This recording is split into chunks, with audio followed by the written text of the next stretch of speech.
รถโดยสารสายสุดท้ายบนถนนสายหลักที่เชื่อมระหว่างจังหวัดมีรถโดยสารประจำทางสายหนึ่งที่วิ่งเป็นเที่ยวสุดท้ายของวันผู้คนเรียกมันว่ารถเที่ยวดึกแต่สิ่งที่น่ากลัวก็คือหลายคนเล่าขานว่ารถคันนี้มีผู้โดยสารที่ไม่ได้มาจากโลกนี้เมื่อหลายปีก่อนเก่งเป็นหนุ่มขับรถโดยสารที่กำลังวางแผนแต่งงานกับแฟนสาวชื่อออนทั้งสองรักกันมากและกำลังจะเริ่มต้นชีวิตใหม่ด้วยกันแต่โชคชะตากลับเล่นตลกคืนหนึ่งออนนั่งรอเก่งอยู่ที่ป้ายรถเมล์เธอสัญญาว่าจะรอเขากลับจากการทำงานเพื่อเดินทางกลับบ้านด้วยกันแต่แล้วรถบรรทุกคันหนึ่งเสียหลักพุ่งเข้าชนป้ายรถเมล์ร่างของออนถูกชนอย่างแรงและเสียชีวิตคาที่เก่งมาถึงที่เกิดเหตุช้าเกินไปเขาได้แต่มองร่างไร้วิญญาณของหญิงสาวที่เขารักด้วยหัวใจแตกสลายตั้งแต่นั้นมาเขาก็ไม่เคยไปรับใครที่ป้ายนั้นอีกเลยหลายปีผ่านไป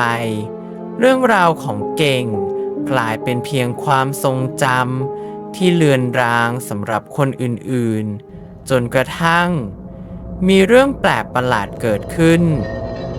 คืนหนึ่งมีพนักงานขับรถคนใหม่ของสายนี้กำลังขับเที่ยวสุดท้ายของวันขณะที่รถวิ่งผ่านป้ายที่เกิดอุบัติเหตุเขาเห็นหญิงสาวในชุดขาวยืนอยู่ริมถนนแม้ว่าจะเป็นเวลาเกือบเที่ยงคืนแต่บอยก็ทำตามหน้าที่เขาจอดรับเธอขึ้นรถหญิงสาวขึ้นมานั่งที่เบาะกลางเธอไม่พูดอะไรเพียงแค่ก้มหน้ามองมือตัวเองและมองไปทางหน้าส่วนคนโดยสารต่างก็ดูหญิงสาวคนนั้นเขาต่างก็รู้ว่านางไม่ใช่คนแน่นอนแต่ทุกคนก็ไม่รู้จะทำยังไงเมื่อรถวิ่งต่อไปผู้โดยสารคนอื่นเริ่มลงจากรถทีละคนจนกระทั่งเหลือเพียงบอยและหญิงสาวปริศนาเขาหันไปถามว่า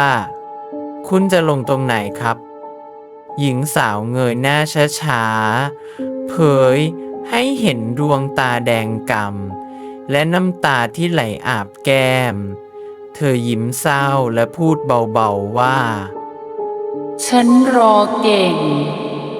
ขอมารับฉันหรือยัง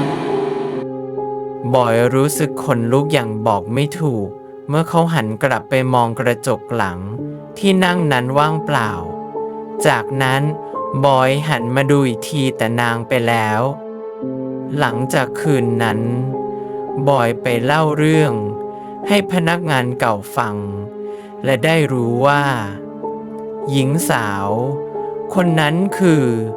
ออนคู่มั่นของเก่งที่เสียชีวิตไปนานแล้วแต่ที่น่าสะพรึงกว่านั้นคือทุกคืนดึกเมื่อรถโดยสารผ่านป้ายที่เกิดอุบัติเหตุจะมีบางคนเห็นเงาหญิงสาวในชุดขาวยืนรออยู่เสมอและบางครั้งหากมีใครเผลอทักเธอหรือถามว่าคุณรอใครอยู่เธอจะหันมามองด้วยแววตาแวววอนและตอบกลับมาว่าฉันรอเก่งขอมารับฉันหรือยังเรื่องนี้จบเพียงแค่นี้นะครับ